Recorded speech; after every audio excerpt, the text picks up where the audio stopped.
tweeting that the U.S. nuclear arsenal is, quote, far stronger and more powerful than ever before. This hours after warning the rogue nation to stop the threats or face fire and fury. But Kim Jong-un not backing down, and after the report that the North miniaturized a nuclear warhead to fit inside its missiles, now he's saying his country is mulling a possible strike on the U.S. territory of Guam. That's where Secretary of State Rex Tillerson landed for a refueling stop just hours ago, where he addressed the crisis. What we're hopeful is that this pressure campaign, which the entire world now has joined us in, and with the engagement of China and Russia, two of North Korea's closest neighbors, that they can begin to persuade the regime that they need to reconsider the current pathway they're on. Think about engaging in a dialogue about a different future. We have live Team Fox coverage with Rich Edson on developments from the State Department. Jake Sherman, senior writer for Politico, on the political fallout here at home. But first, we go to Greg Palcott in London with breaking developments. Greg. And John, absolutely, the rhetoric is heating up on both sides. As you folks noted, the latest rhetoric of fusillade coming from North Korea. And it concerns the U.S. Pacific Island territory of Guam. According to state media in Pyongyang, the regime has its sights on that territory, specifically a U.S. military base there. It claims they are carefully examining plans for a missile strike.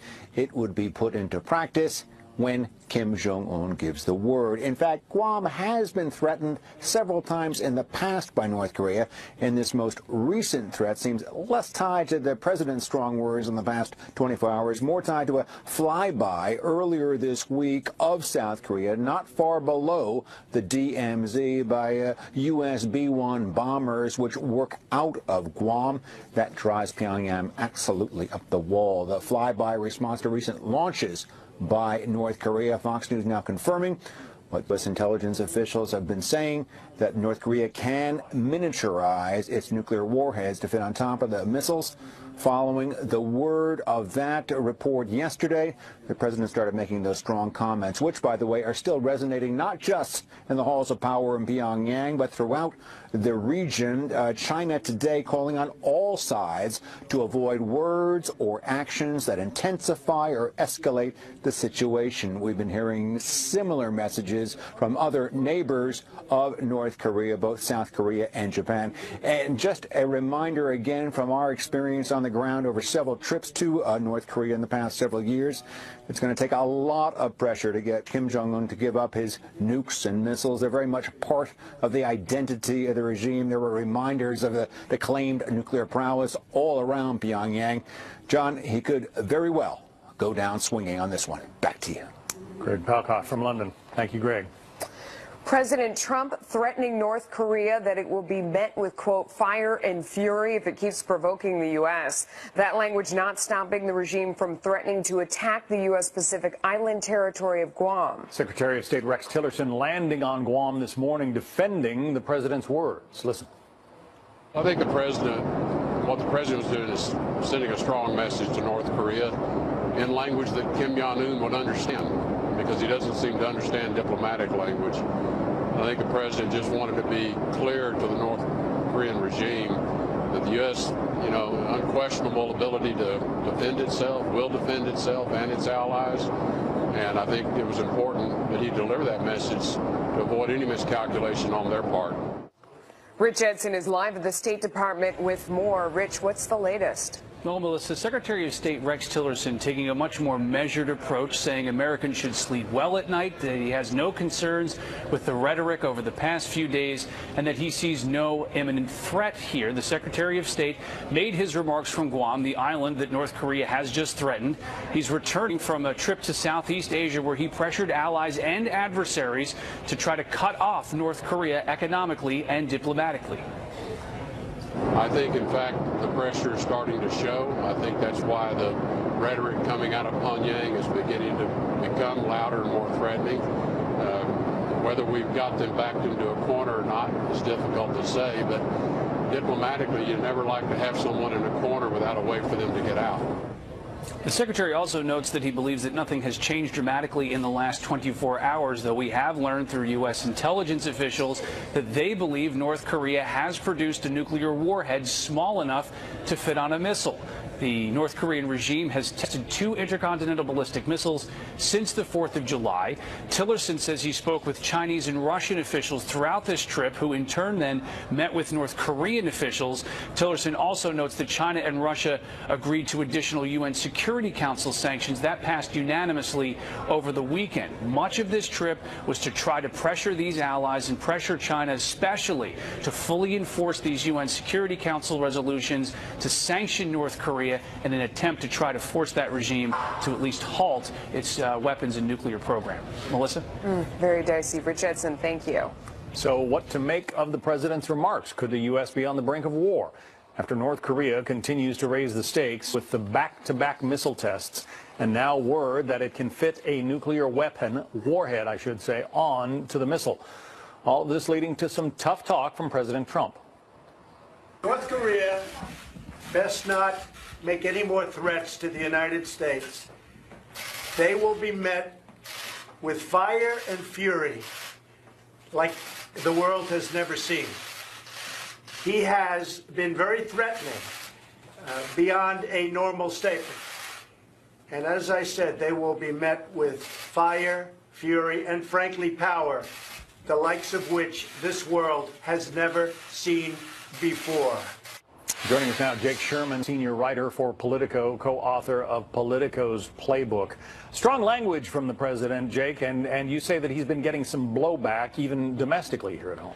Well, I think it's important to point out that members of Congress are kind of scattered across the country and in many cases the world at this point, because Congress is out until after the Labor Day recess. But the people I've been talking to this morning disagree with Tillerson's sentiment that nothing has changed. Remember, the president just said yesterday that this country will be met with fire and fury if North Korea doesn't stop its provocations. North Korea said if there's any action militarily by the United States, North Korea said it will definitively, I believe, in strong language, said they will attack. So to say nothing has changed is not accurate. Now, are we on the brink of war? Congressional leaders I speak to do not believe so. Many of them have been briefed, especially members of the House and Senate Intelligence Committee, are up to date here on the intelligence when it comes to North Korea and its nuclear program, to the extent that there is intelligence, because intelligence is so hard to gather on this rogue nation. Politico quoted a source in the White House, an anonymous source, but somebody who knows the president well, who said this is just the way he speaks, and they said he is angry, and used a little more colloquial term for angry, and that's the way he talks when he's angry. Right. I mean, he is brash. I mean, I don't think that's up for debate. One of his advisors said this morning that this is akin to the Cuban Missile Crisis. So you have on one end of the equation the Secretary of State saying that nothing has changed. We have another advisor to the president indicating that this is akin and part and parcel to the Cuban Missile Crisis, which, as we all know, was a very alarming nuclear standoff between the Soviet Union and the United States. So I think that the language in this case might meet the threat. I think the people I talk to here in Washington are nervous about what's going on, and the United States, now this didn't begin with Donald Trump. The United States has historically been unable and not unwilling, but really unable to curb North Korea's nuclear program. George Bush tried it. Of course, Bill Clinton tried it. Barack Obama tried to deal with North Korea. This is a tough, thorny situation that is not new to the American presidency. One of the reasons Kim Jong-un is such a mystery is nobody seems to know how he's going to behave or react, right. and perhaps in using very sort of North Korean-like language, the president is trying to make himself as much of a cipher, just keep the North Koreans wondering what's really going through his mind. Yeah, I think that's probably right. I think it's a little bit different, as Walter Pincus, the former CIA reporter for the Washington Post, tweeted. It's a little bit different because the United States has more than 1,000 nuclear warheads, and the United States typically uses more tempered language. But what Rex Tillerson was trying to say, frankly, is that this is the only language he understands. Nothing else has worked so far, and this is what we're going to do. I mean, listen, the big problem for the president will be politically when people start getting back here into Washington, hopefully nothing happens between now and then, and we don't have any indication it will. But when people start saying publicly on Capitol Hill that the president needs to ratchet down his response, things of that nature could be distracting and anger the president even more. Well, they have said that. Dianne Feinstein from the Foreign Relations Committee in the Senate said so, and John McCain, a Republican, said the same thing, as did the Prime Minister of New Zealand. I mean, there's criticism coming from all quarters in response to what the president had to say yesterday. Yeah, there is. I think when you have 535 members of Congress running around the Capitol all saying it, and requests for hearings, requests for members of the administration to testify publicly about the threat and privately about the threat, it becomes more real to members of Congress. It becomes more tangible. And remember, I sound like a broken record every time I come on with you. The president has a very full legislative agenda, not wish list items. He needs to fund the government in about a month. He needs to lift the debt ceiling. He says he wants to complete tax reform in the next 2 months. And now we have this North Korean threat, which is going to be consuming no matter which way you look at it, and could, I'm not saying it will, could impact the president's agenda. Yeah, and one has to imagine that Kim Jong-un is enjoying his moment in the spotlight. I'm not sure he cares about the debt ceiling. I think that's probably right. I think that's probably correct. Jake Sherman, Politico's Playbook. Thank you. Thank you. Police in New Jersey are searching for a suspect accused of attempting to lure a little girl into his car. They're asking the public to contact them if you've seen this face. Plus, North Korea ratcheting up tensions with the U.S., this time making a threat to an American territory. Should we be worried here at home? But first, here's Secretary of State Rex Tillerson. I think Americans should sleep well at night. I have no concerns about this particular rhetoric of the last few days. Information on some crime stories we're watching. A Missouri manhunt for an accused cop killer is now over thanks to an alert driver. Police catching up with Ian McCarthy after someone reported him seeing him walking along a state highway just east of Clinton. McCarthy is accused of fatally shooting a Clinton police officer during a traffic stop Sunday night. A search underway in North Carolina for a missing teen this morning. 14-year-old Carmen Escalante's father says she left her Burlington home last night and has not been seen since. Officials asking anyone with information on her whereabouts to call Crime Stoppers. In New Jersey, police releasing the sketch of a man who allegedly tried to lure a young girl into his car. The incident happening Sunday in Haddon Township near Camden. The victim says the man pulled up next to her bicycle and told her he was asked to bring her home by her parents. The girl rode away instead. North Korea now threatening a U.S. territory as the rogue nation races to become a nuclear power. Pyongyang says it is considering an attack on Guam, a small Pacific island strategically important to the U.S. because of its location. Secretary of State Rex Tillerson today responding to the latest threat while en route to Guam. We have very open conversations, and our telephone lines remain open, certainly to China and Russia, as well as our allies. And I think publicly we've been pretty clear in our statements directed at the North Koreans as to what we would like to see happen, and to make clear to them that we do not seek to be a threat to them. But we have to respond to the serious threats that they make towards us. Joining us now is Douglas Paul. He is Vice President for Studies at the Carnegie Endowment for International Peace, where he directs the Asia program. Sir, thank you so much for joining us. You recently wrote a compelling article on this subject talking about what an effective response might be. Let's walk through it a little bit for our audience. The first thing that you said was to reintroduce weapons to the area. What did you mean by that? Well, I mean tactical nuclear weapons. We took them out in 1992. One of the reasons for doing that was to try to get talks going with North Korea. That's been unavailing. I think we need to level up the playing field a bit by letting them know calmly, coolly, that we are going to reintroduce them to our aircraft and ships in the region on a non-confirmed, non-deny basis. That is intended in part to reassure Seoul and Tokyo that they don't need to acquire these weapons of their own. So it's an effort to forestall further proliferation and send a strong message to North Korea. You also recommend getting even tougher than that, and that's specifically by breaking the IMF treaty. Well, the treaty binds the United States and Russia, but Russia has recently departed from the treaty, testing weapons that are banned. Meanwhile, China and North Korea are building missiles that are in that category, for which we do not have an effective response in the region. I think we should borrow Ronald Reagan's playbook from the 1980s when the Soviets put SS-20s in East Europe, and he, over great political opposition in Europe and the U.S., installed Pershing missiles in Europe, leveled the playing field, and then negotiated away both sets of missiles.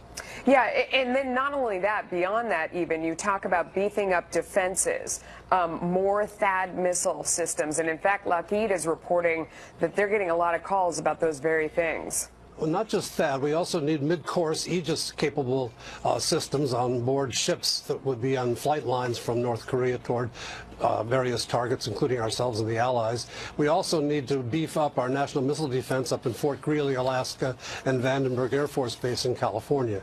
Those are messages that will get both to North Korea and also to China, which is not really willing to step on North Korea because of they feel that the costs are greater to them by pushing North Korea around than to meet our concerns. These 3 steps are aggressive, but they're logical. Is there any indication they're already going on?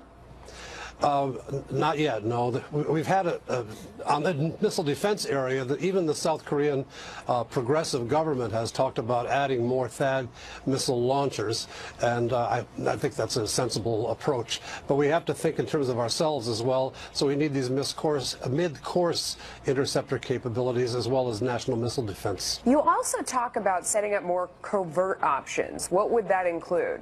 Well, again, look back to the playbook of Ronald Reagan in the 1980s when he, the Pope, and Bill Casey mounted massive covert operations in Eastern Europe.